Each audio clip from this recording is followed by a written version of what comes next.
The title of the Commission report is The Political Origin of Health Inequity, Prospects for Change.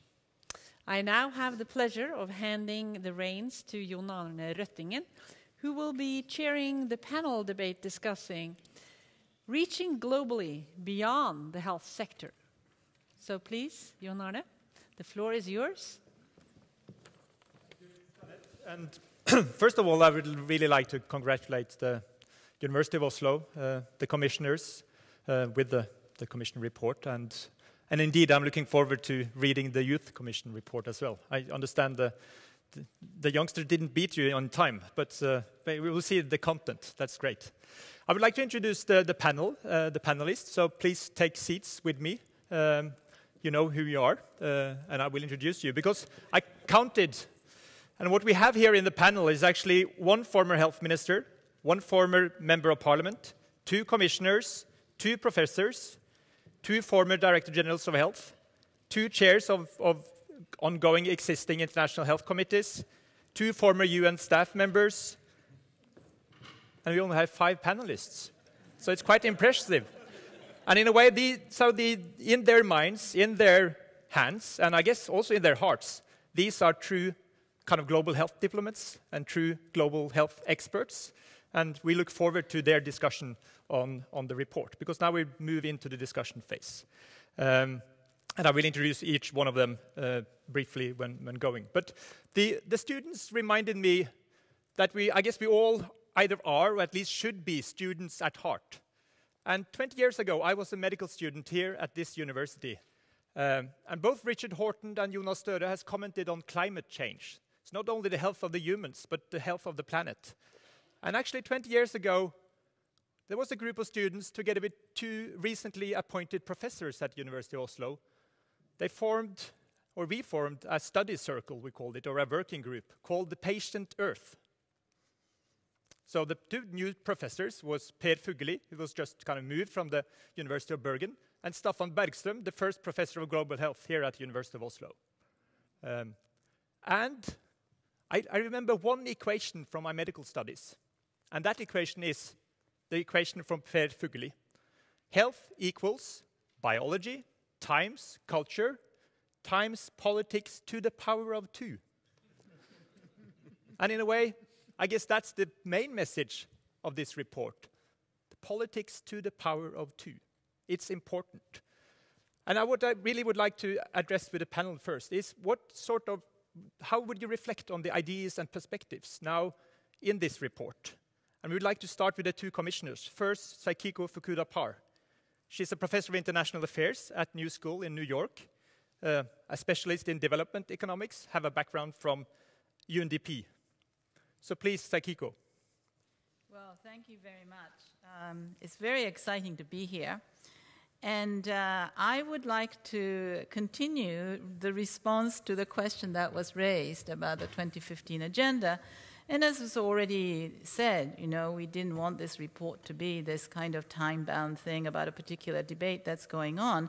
But it's a very relevant one because, in fact, in my mind, I think the report is absolutely bang on in terms of the central concern that the 2015 debate is focused on, which is about inclusion, inequality, fairness, commitment to human rights, human dignity, and all of those things that nobody disagrees with. But I think we are very different and contribute a lot to a missing debate because we are talking about inequities that are reflected in the inequalities and unequal outcomes in health, and yet when the post-2015 debates talk about inequalities, they talk about inequalities in income, and particularly about inequalities within countries.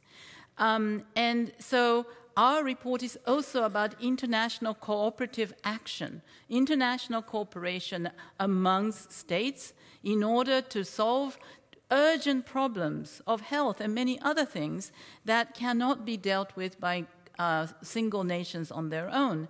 And yet, when the post-2015 debates talk about governance, they're talking about national domestic governance, not international governance, not international cooperation, not international institutional reforms.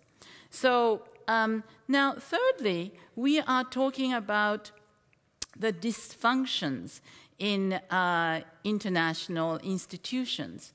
And there again, when the post-2015 debate talks about governance and the rule of law, they are talking about domestic law and domestic institutions and not about international institutions. And there is never a mention of the fact that in the commitment to human rights, we have to remember that there is actually a very important element of human rights, which is the right to a social and international order.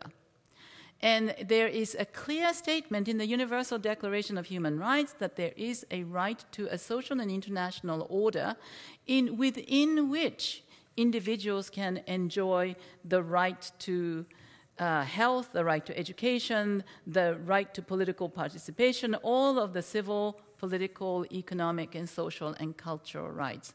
So the foundations of the commitment to international cooperation for human rights has been there since 1948, but we keep forgetting it. So I think that there is a massive, strong agreement on all of those values that we commit to, but a sort of a massive neglect and blinkeredness about addressing all of those issues that we try to highlight in our report, which are expressed as democratic deficits, participation, accountability, policy space, institutional stickiness, and missing institutions. And these are sort of words that are kind of hard to understand. But they are important. They need to be demystified because that's where the solutions are. The reason why we point out that there are these sort of systemic problems is because we need systemic responses in the way in which international institutions are arranged. And finally, I just want to take this opportunity to say that for a consensus report, this is a pretty hard-hitting one. I worked in the United Nations for a couple of decades, and you know that international consensus is about, the least common denominator. So you get this kind of blah, blah, nya, nya statement. But actually, we were 18 commissioners with very diverse backgrounds, not just in terms of where we came from, where we were born, what we looked like, but also in terms of our intellectual origins, our professions. Some were doctors, some were economists, some were, activists, academics, etc.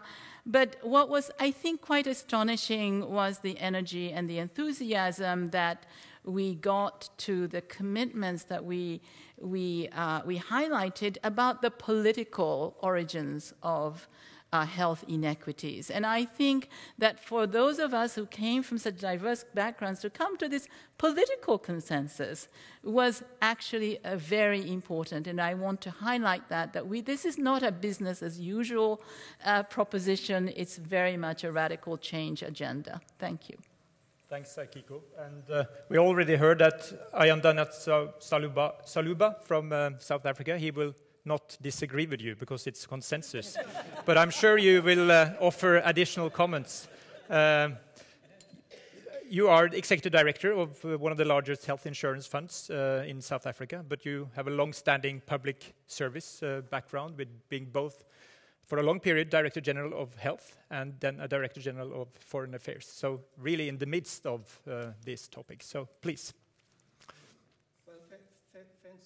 Thanks very much, and once again, thanks to the chair of the commission for being such an inspiration during the course of the work of the commission.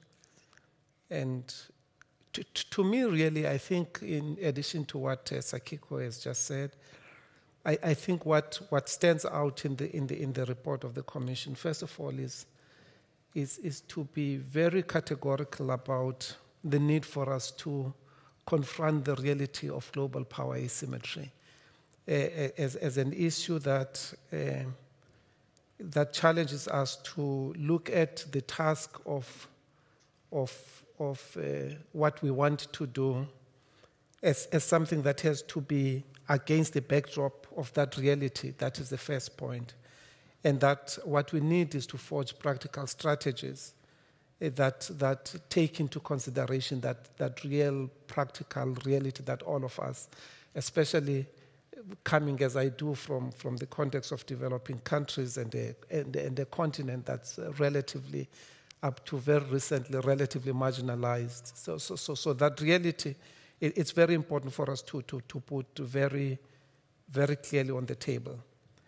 The second point that to me I think is very important is the balance that we have to strike about, one, not absolving nation states from their responsibilities, but at the same time really confronting the realities that some of these major determinants, highly political in nature, and that actually they lie completely outside the purview of and the control of the nation state.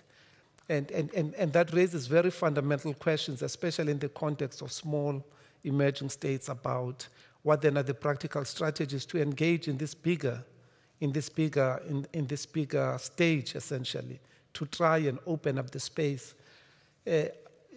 Currently in South Africa, we've got a very interesting situation, and it's an amazing thing to see it happening again 15 years after the last battle around the issue of patent legislation and pharmaceutical access. And the issue is a straightforward issue, is to what extent nation states, as they become aware of what is possible within the context, limited as it is, of the international agreements, nonetheless want to use that space that is available, that is consistent with international law, and the obstacles that you keep on confronting all the time. And of course, in order to do that, you have to leverage all sorts of resources from non-state actors, resources from across the borders, because the issue of capacity of states sometimes to intervene decisively and in a manner that is actually quite defensible, that can hold over time, becomes a major challenge. The last point I would really like to make now is, I think also in the discussions in the Commission, I think one of the things that was very intriguing is to look at this notion about pervasive inequities, not only between states, but also within states, and looking at the impact, particularly in the context of the current financial crisis and the negative spin-offs of that.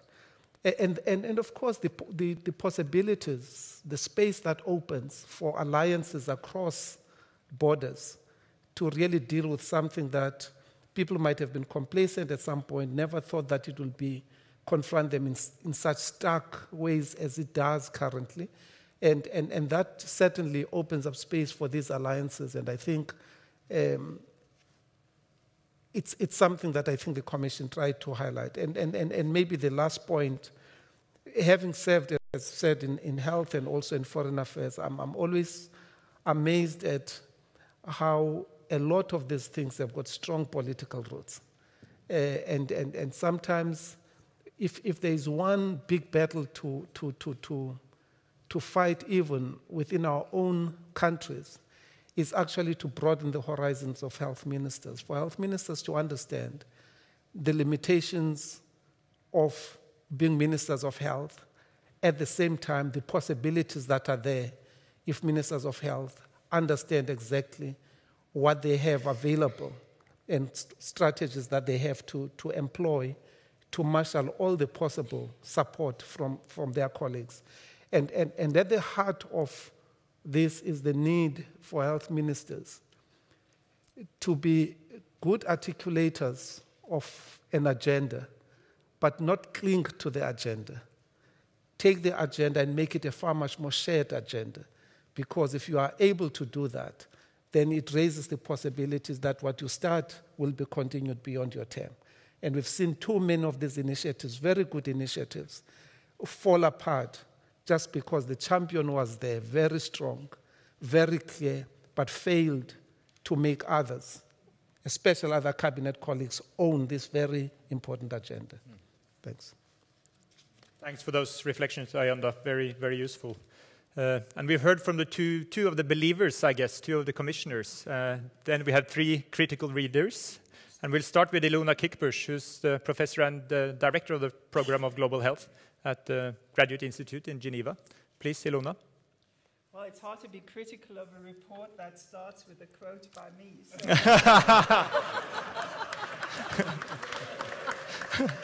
I don't think I can fulfill that wish. Actually, I felt very at home in the report because I felt quite lonely for the last 20 years, I must say. The last 20 years when the global health debate was not really about the global, but when it was about an approach that was focused around diseases and not around governance. And so for me, it was wonderful when I heard that this commission would start its work. And I must say that for me, I would hope that the publication of this commission report is in a way a year zero. That when we talk of global health, we talk either of global health before or after this commission report. I think that this commission report, for the first time, of course it also has weaknesses, and I'm not going to go into an academic discussion of that, but I would like to underline it gets what global health means, what health means in an era of globalization where it is about global flows, about global processes, about global institutions. And much of global health was not about that. And so I think that for me is the first very, very critical message. It gets what globalization is, what it means for global health, and therefore it gets that it's political. Because globalization is not something that just happened. Globalization was and is a political choice. And what we are saying is health must become a political choice in an era of globalization. And for me, that is the very critical message of this report. And I would say all great reformers have actually given that kind of message. And coming from Germany, my hero, of course, is Rudolf Virchow. And he also, in an era of enormous change, of the first big industrialization, said, health is political. And you have to act politically in order to address it. So that, for me, is the first big message. I think the second big message is that this report has come at a time when the development paradigm is changing.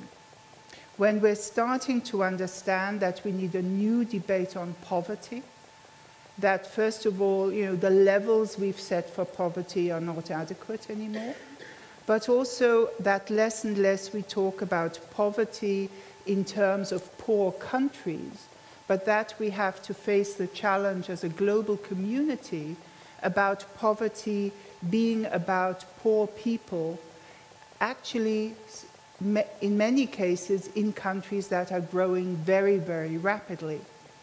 And therefore, we have no mechanism yet globally to really address how we develop solidarity in terms of poor people in countries that are actually doing fairly well on the aggregate.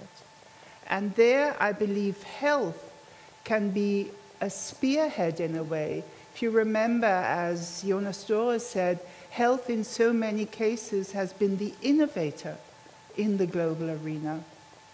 Let's use health again to be the innovator to actually take us forward on what it means if we want to create global public goods. Because health as a global public good is not something abstract. It's something that people can feel. So I think this report can help shape that new development paradigm, and that for me is one of the key political spaces in which we have to move into. The third point I just want to raise also goes back to our discussion on post-2015 and the Sustainable Development Goals. again, if this report can help us move beyond sectoral goals, if this report can help us do what one of the questions here said, that actually the critical thing is, however those goals are called, will we have more health in the end? That's what it means. It means synergistic goals for the world where we will have a better life for people and better health at the end. And I think, again, this is a message that this report can help us take forward and change the thinking in the post-2015 from sectoral goals to something that's really about sustainability and a new kind of world. And I was thinking maybe the report should have been called Global Governance for Health and Sustainability. I would have liked it even more. So just my last sentence is, if I could therefore just say, I think this report is a signal for a larger change.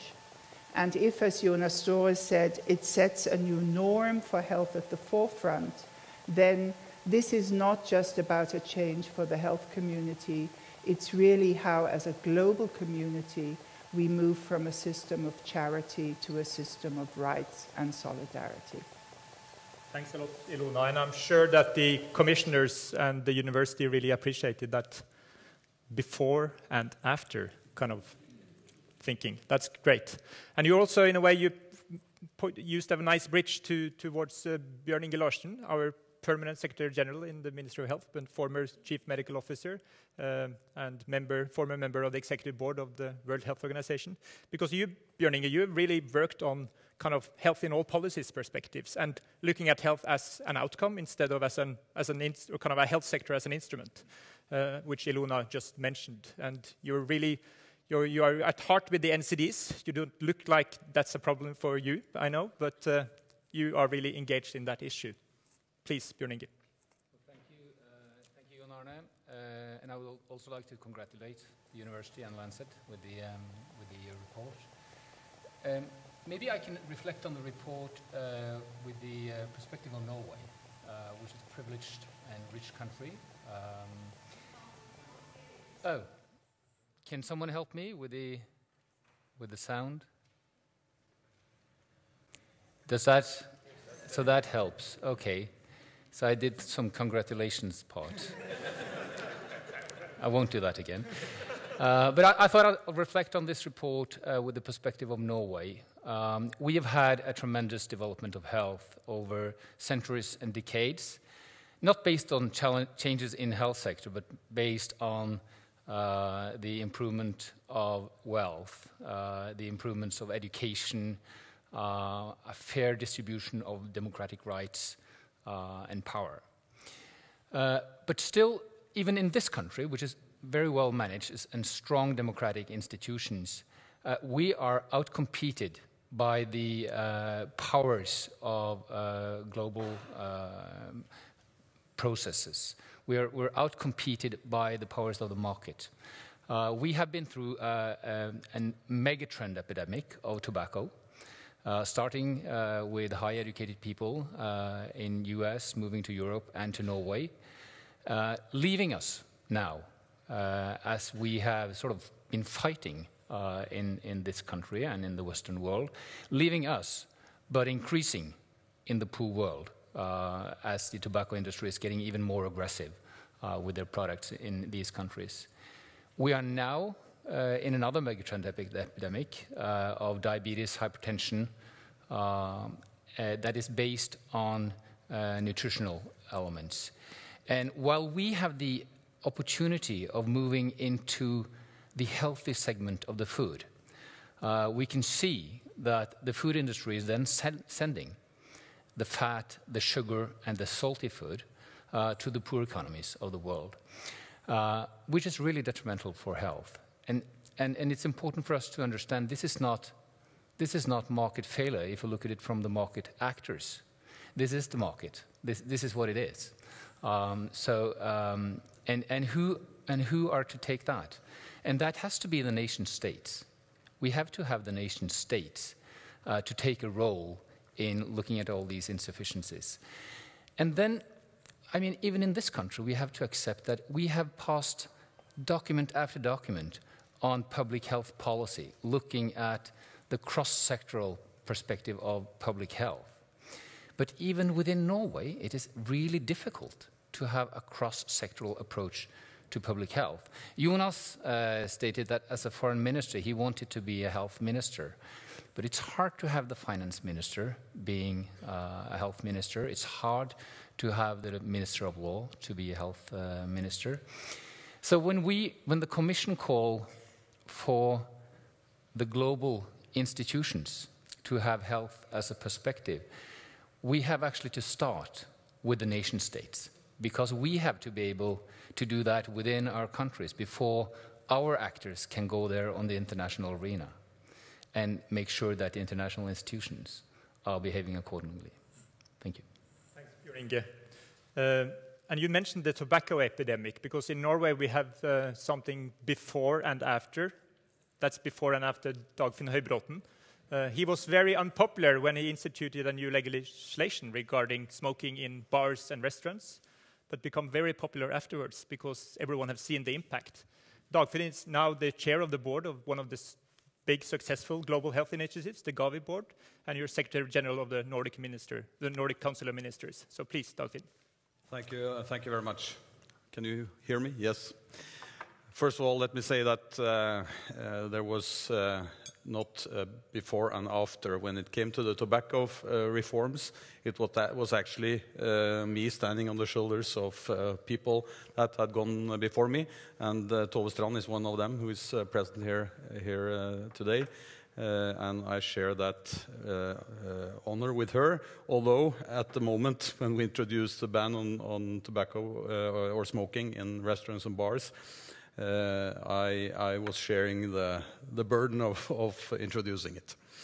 But let me come back to the topic of today. I'm very glad that the Commission has not tried to make a global health architecture. I think life is too short to such an attempt.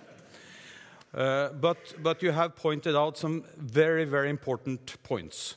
And I feel like a déjà vu that, you know, back in my days as a cabinet minister, as a minister of health, I remember very vividly the cabinet meeting where I appointed all my colleagues as ministers of health besides me. I think this point is more true than ever.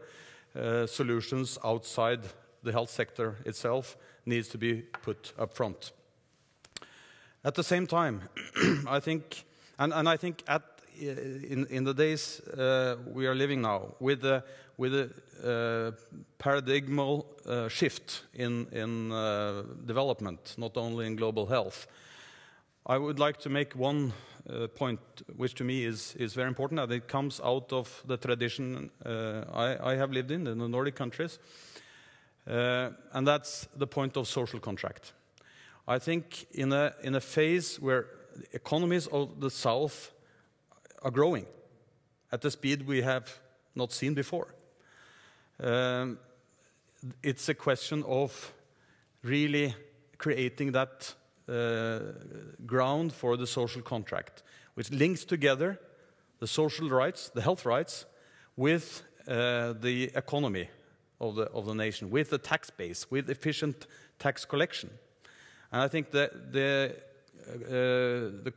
connection of the two is key to the development of health governance, not only in country, but also on the global scene. Because we are not in the future dealing so much with poor countries as we're dealing with poverty within countries, as Elena so eloquently pointed out. So I think to those of you who are still decision makers in this country, I think one of the contributions Norway and the Nordic countries could bring to the global table is the experience that we have in this region of bringing not only the few from poverty to welfare, but bringing all the people with us in that development. And it has to do with not only with health, and social security. It has to do with that, but also with education and all these other aspects.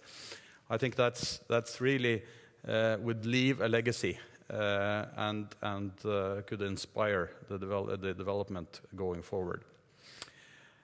Let me also say that I think my grandmother taught me an old saying: you should do the one thing and not let the other undone. And when I listen to this debate, it's a lot of, all the answers are outside of the health sector. And of course, I couldn't agree more than saying that, yes, of course. At the same time, we should not overlook the opportunities from within. Because if we do, we miss out on the surplus of knowledge we have and the deficit of action we have in certain preventive health measures. And the nutrition, alcohol, tobacco, these issues have been mentioned. We could add mental health and so on. And coming from my position today as chair of the Gavi Alliance, I would say yes, it's a health initiative. But yes, it's a broad initiative involving knowledge and technology, structure, and economics, as Jonas Støre pointed out, the three aspects. And by pooling together the demand for vaccines from 73 of the poorest countries of the world, and going to the market and say, look, we represent more than 50% of the birth cohort of the world. Give us vaccines that are affordable, that can prevent unnecessary deaths in the poorest part of the world.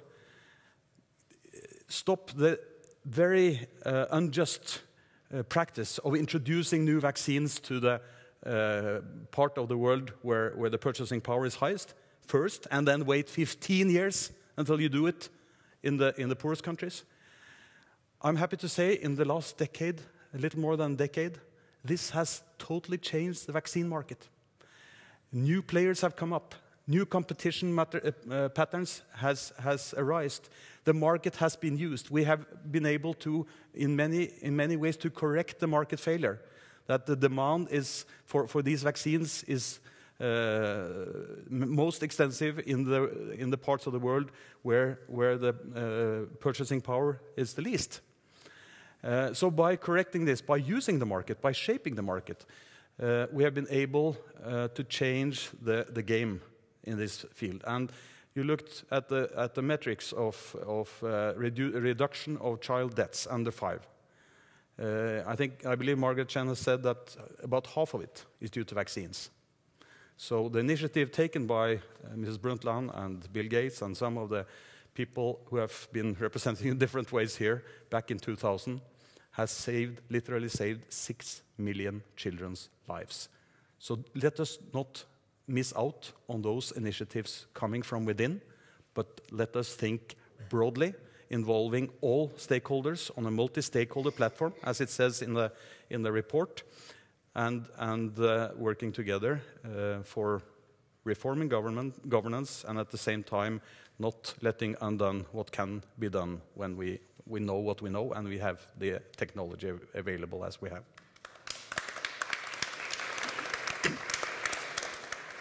Thanks, Dagfinn, for both reminding us about the unfinished, in a way, but still promising agendas within health and the global governance of health, I guess.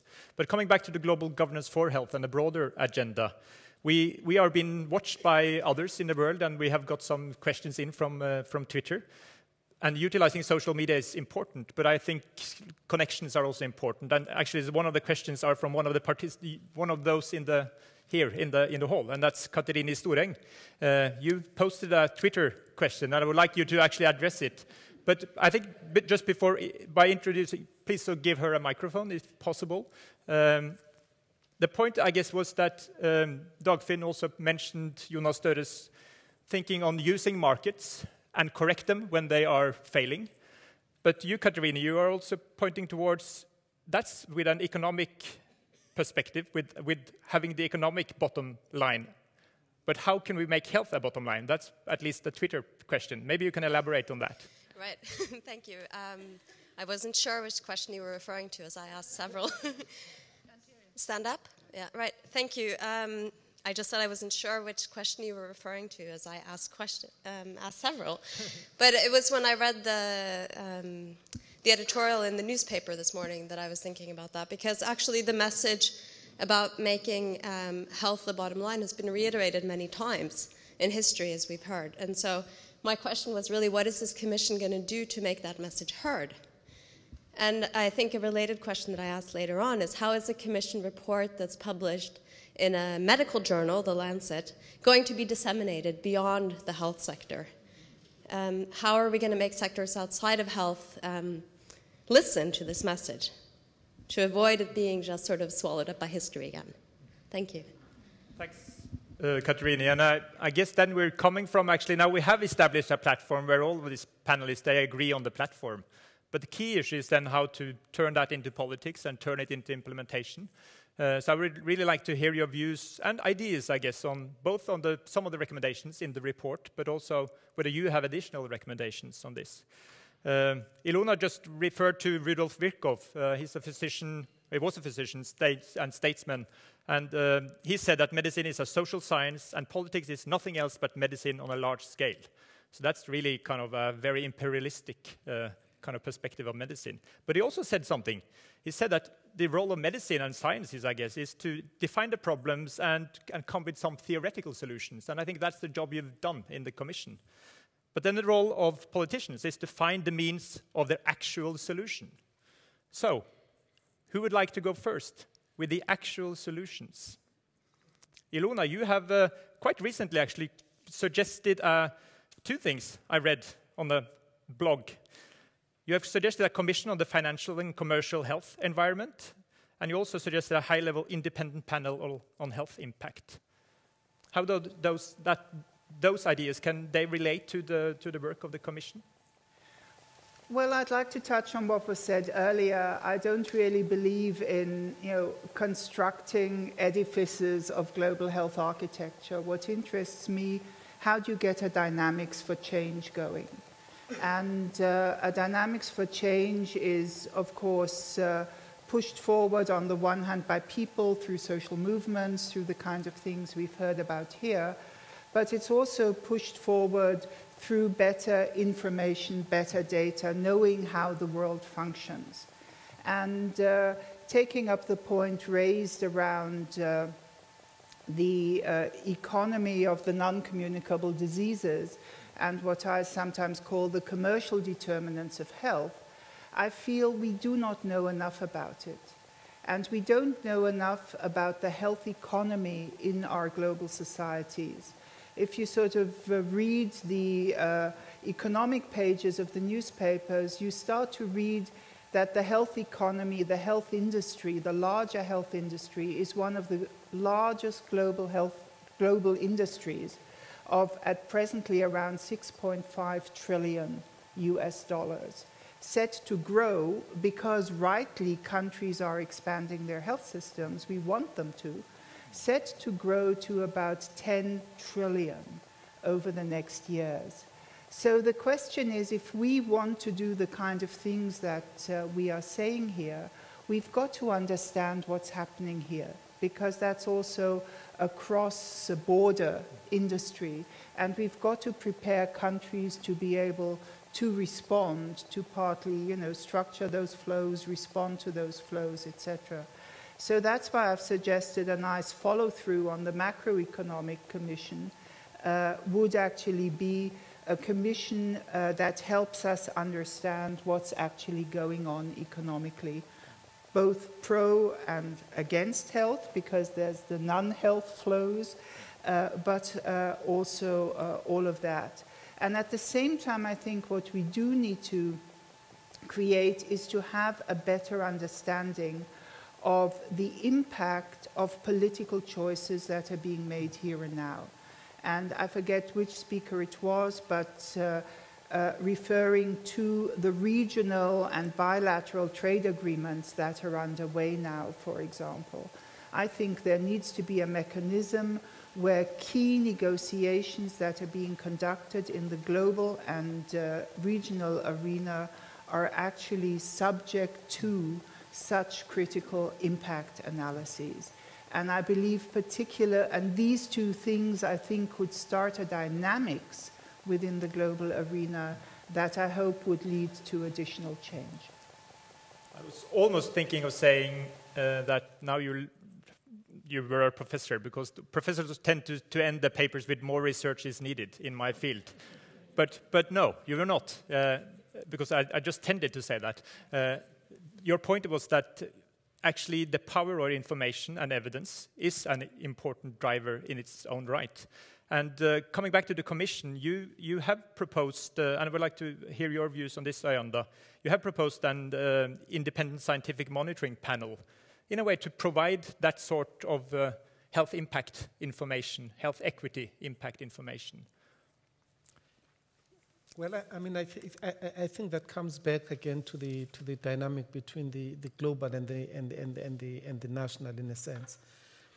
I think we should never underestimate the problems sometimes of capacity, the problems that make the impacts of some of the decisions taken in multilateral fora not to be appreciated until actually we feel their full impact. And so I think the wisdom of the recommendation, in my view, from the Commission would be that you create, in a sense, at a global level, a platform that would draw in the best in terms of intellectual capacity and understanding right across, which then, in fact, would help and feed and become a point of contact even for domestic policy making and decisions that are taken at a local level. So that would be, I think that's very important. The second point is really about that, is that most people who have been involved in public policy making and who've dealt with some of the difficulties, let's call it the tobacco, for example, the tobacco or the pharmaceutical industry, you know from experience that actually it's very important to have these alliances across many sectors. Because when you have to deal with policy making in those arenas, sometimes your worst enemies are not so much people who are hostile to your national agenda, it's actually people who don't fully appreciate the full consequences of the decision, especially when countries have to make very difficult trade-offs. If I were to take, for example, and Justin, and forgive me for making this example, if the central challenge in South Africa currently, we will say it's poverty, it's unemployment, it's inequality, surely the health minister must have the tools, or whoever is going to argue the case for health, must have the ability not only to appeal to the moral and the ethical, it must also be able to demonstrate how this particular intervention is not going to undermine the other very fundamental policy plans on which probably the reconstruction of the country is being based on. And I think that's where we fail sometimes. We make the arguments because to us intuitively it sounds correct, but we are unable to link that together with things that would actually make sense in the context of not just policy making for health, but policy making far much more broadly across the country, because the whole notion about policy making or global governance for health presupposes that everybody is going to agree that health is the primary thing that we need to be driving. Now, that's not always going to be the case. We have to argue the case that it is very important, it's very possible to advance some of the imperatives that we are looking at, but at the same time not consciously or subverting the interests of advancing, the public. So those institutions become very important in that sense. So I actually think it's a very important recommendation. Many a times, and this is the last point I would make, many a times you have, the tragedy of sometimes of developing countries is that you go to, if you can take most of us as we go to these trade negotiations, the truth of the matter is that sometimes it's not all the delegations that sit there that fully appreciate the nuances of every, change in the wording of a decision. And in the absence of some body of knowledge that actually has got the interest of advancing global health, that actually points out to these, which therefore creates the space for the political actors and other actors then to leverage that information. I think in the absence of that, we will get into the same cycle. So to me, that's quite an important part of the recommendation. So in a way, you're adding on. So one is the information in its own right, but you're adding on the capacity building that would actually do in countries, and also the cross-country alliances, and also including civil society, definitely, which we've seen in South Africa in many instances. But Jonas Støre also mentioned, in a way, when he spoke about his experiences as a health minister, the usefulness of international pressure or indicators to actually run an agenda in a high-income country like Norway. So maybe Bjørn Inge or Dagfinn would like to reflect on how also those international agendas are actually impacting on our, and maybe are necessary for actually impacting on our policy changes. Well, I think as a former politician in this arena, I would say what politicians are totally dependent upon, if they want to be efficient, it's a solid knowledge base that takes into account international trends and demands, but also the knowledge front. And in our cooperation in earlier days, when you were the chief medical officer and I was the Minister of Health, you provided me with a full updated knowledge base, enabling me to act on that. Of course, knowledge base is not the only thing you need, but you need that in order to be efficient to reach a goal. You need clear goals, you need to be able to build alliances, and you need to be patient, you need to be stubborn, you need to go all the way in order to see your goals achieved. But to this audience, I would say the most important follow-up here is to deliver the knowledge base in an available and applicable way for the decision makers on all levels. There you have a huge challenge. I tend to be quite operative in my approach. So to your question about what is next, I would say obviously what is next is to get health into the post-2015 goals and indicators as broadly as possible, as integrated as possible. I'm not convinced that will happen to the extent I really would like to see. So all good forces should really mobilize in order to see that happen by the end of the year in the process going on right now. I think that would be the most efficient way. I respect the initiative of new panels and commissions, but to feed now into the processes going on and see to that look at the power of the Millennium Goals in highlighting the health goals. It has really made things happen, and it's in these areas where you have measurable goals concerning people and people's health and appealing to the hearts. Bjørn Inge, Just a comment on the role of the World Health Organization. I've been following that organization for a little more than a decade. And really it's a wonderful organization where you have 193 countries working together and actually agreeing by consensus on what's good health politics. And I think that's really the best part of the World Health Organization. The other part, which is more of the strong technical part of the World Health Organization, of course is very important. And now, for instance, on the NCD agenda, the countries of the world took that agenda to the UN General Assembly, to the meeting of prime ministers in 2011, because of the understanding that this is actually a political agenda.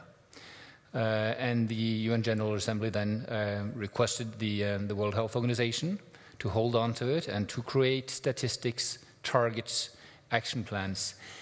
That the World Health Organization has done with great success, I think we can say. What they also did, which is interesting because the Commission suggests a UN multi-stakeholder platform for global governance for health, is that they actually suggested a UN multi-stakeholder platform or a global coordinating mechanism for dealing with the NCDs. The meeting of industry, NGOs, international institutions, UN organizations, which is much more difficult to agree upon on an international level. As countries, we want to hold on to the World Health Organization that can be a normative body without undue influence. We want to hold on to a WHO that can lead us through a pandemic without challenges of being in the hands of industry. And then the global multi-stakeholder forum is a difficult concept in that organization. And the Commission will have to think about a way how to introduce this in a way where you keep the original roles of the UN organizations while allowing for the necessary discussions across sectors. Thank you. Thanks, Bjørn Inge. And then you mentioned another key recommendation in the Commission report, so the UN multi-stakeholder platform for global governance for health. Saikiko, one of the other questions on Twitter is from Professor Ben Meyer from the University of North Carolina. And you mentioned in your first remarks the importance of utilizing the human rights framework as a starting point. And one of the recommendations in the report, the way I read it, is that you want to use it more forcefully in a way. And you mentioned this briefly. What are your thinking on implementation of recommendations? And can that framework be better used? Well, I think that we have to remember that the UN Human Rights Framework is a set of norms and legal standards and principles. These are basically, but the real challenge is the implementation. And the implementation mechanisms in the human rights field are somewhat weak, because they epitomize what's wrong, the real problem of global governance, that there is no global government with enforcement authority, there is only global governance. And so how do we actually make change in the international sphere? And I would like to raise the issue of the role of advocacy and the civil society. I think earlier advocacy was characterized as throwing stones, but actually advocacy is also negotiation, and the civil society has a great deal of power in influencing the changes of rules in the international sphere. In the area that we are talking about, the implementation, the application of compulsory licensing, the new treaty for the blind, that's called, it's actually the access to material for the visually impaired that was negotiated in Marrakesh, I think, a few months ago. That was basically brokered by, in fact, a very tiny NGO, which I have actually the honor of chairing the board of, that allied with a number of rather small governments to push this thing through. They masterminded, they did a lot of research, a lot of very solid research-based advocacy, a lot of diplomacy. It's called KEI, Knowledge Ecology International. But so, I think that change happens because committed individuals and small organizations actually occupy this empty space and substitute for these missing institutions and sticky institutions, create that participation space, if you like, not only for themselves, but in alliance with countries that don't always have the most powerful voices in the international arena. So this is maybe one of these strange forms of multinational governance that we have today that is quite new. And I think that if the Commission's messages are going to go forward, I would bank on actually these nimble NGO, civil society organizations taking them and running with a message. Final thing is, I'm not sure I agree with my co-panelists. Here we can have a disagreement that we want health in the post-2015 agenda. We want global governance for health. Not just health. Health is there. Health will be there. What is missing and what we have to fight for is the global governance bit. Thanks, Sakiko. And I guess the alliances that I also mentioned, that with smaller countries, with civil society, can have impact, and you mentioned the Treaty for the Blind. So how can that sort of alliance, Ilona, be helpful now in the post-2015 agenda? Well, we have to have an alliance between different sectoral agendas. And, we can have a language debate. I understood having health in the post-2015 agenda is having health, throughout the various issue areas, because obviously a sustainable goal on climate change will have significant impact on health. So my major concern is that at present the post-2015 debate is a sectoral debate. Everyone wants their goal, because everyone thinks if I have my goal, resources will follow. And unless we move out of that thinking, we are not going to get the kind of future sustainable development goals that we need, and we're not going to get the health that we need, and we're definitely not going to get the global governance for health that we need. Thanks. A lively debate. Health for all, health in all, I guess. I'll leave the floor for the next part, but I would like to give a hand to the panelists.